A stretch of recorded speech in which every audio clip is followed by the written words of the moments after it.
Good morning, everyone. Hope you are having a good day. So I wanted to talk a little bit about stretching.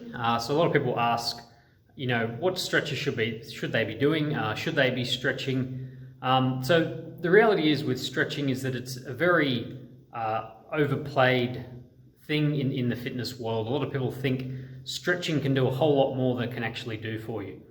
Now, stretching can be important in some specific situations. But as a general rule, you probably don't need to stretch as much as you think. And even if you are, you're probably doing it incorrectly. So when it comes to stretching, a lot of people think that firstly, stretching will help them be less sore after their workouts. Now, with soreness, it pretty much purely comes down to how long it's been since you worked out and how long since you did that specific exercise. So you're going to feel the pain just basically when you've done something new rather than, from it not being stretching. Having a good cool down is a different thing. So gradually, letting your muscles cool down after a workout can help, but stretching in and of itself is probably not going to help you. Now, I actually do stretch a lot of the time if I come back from a hike or something like that, more because it just feels good. It feels nice to stretch all my muscles afterwards. But in terms of an actual benefit, unless you have a specific reason to be doing it, don't worry if you're not doing it. So the reason for most people to do it is simply because it feels nice. It feels like you're doing something useful after your workout. It can potentially be increasing your flexibility, but again, that's going to depend on the person and the way that you're stretching. So stretching is usually much more useful when you have a specific, muscle or specific tightness that you're trying to alleviate.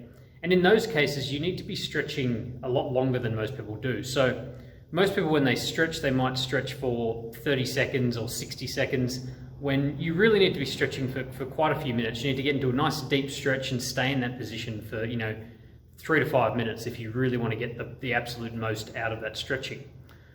So it's something to do, you have your workout, sit down and watch a show, listen to something, do whatever so you can really sit and sit in that stretch for a long period of time.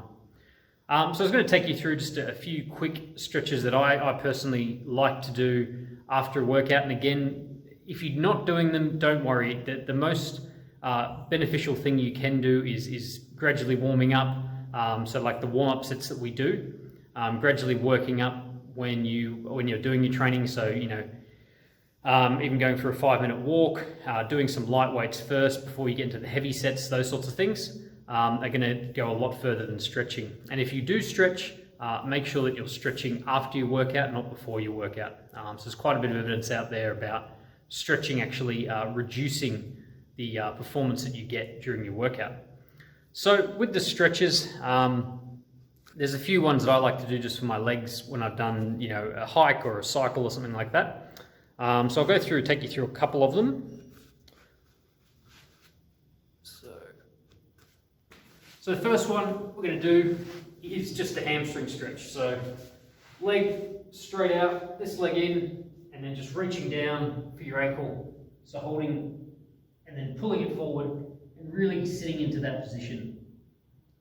So you're going to feel that right in the back of that leg there in the hamstring. And if you pull your toe forward, you'll also feel it in the back of your calf muscle. So again, same deal on the other side. So for the adductors, these ones in the middle, great stretch is to have your legs, have your feet together, and then pushing down on the knees here and really feeling the stretch in the inner leg here. So it's a great one for the adductors. Now for the side of the glutes, leg over, and then pulling it whilst looking over your shoulder the other way. Really pulling and feeling it just in here. So as I said, if you're doing stretches, make sure you're doing them for a minimum 60 seconds, if not, 2, 3, 4 minutes, and really sink into them. You don't want to push too hard. We're not trying to overstretch the muscle, but just a nice long distance of time. So the other one, obviously, we've got is our regular quad stretch. So leg. And so to really feel this, you want to be pushing the hips forward and really trying to stretch out this quad in the front here. So the quad can be hard to stretch, so I can show you another stretch on another video, an easier one to really sink into that. So there are a few of the stretches that I like to do for my legs. I'll take you over here to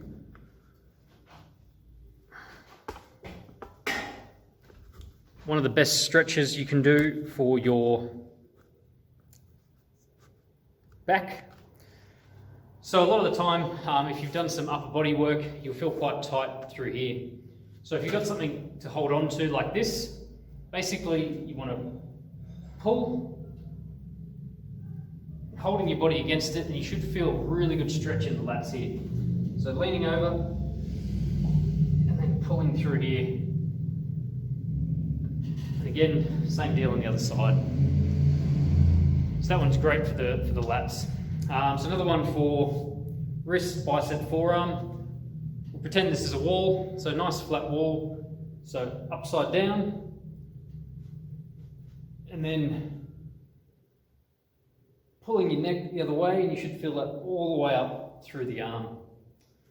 So we've obviously got the up and down tricep stretch, and also our shoulder stretch. So thumb down, pulling across, you should feel that right across here.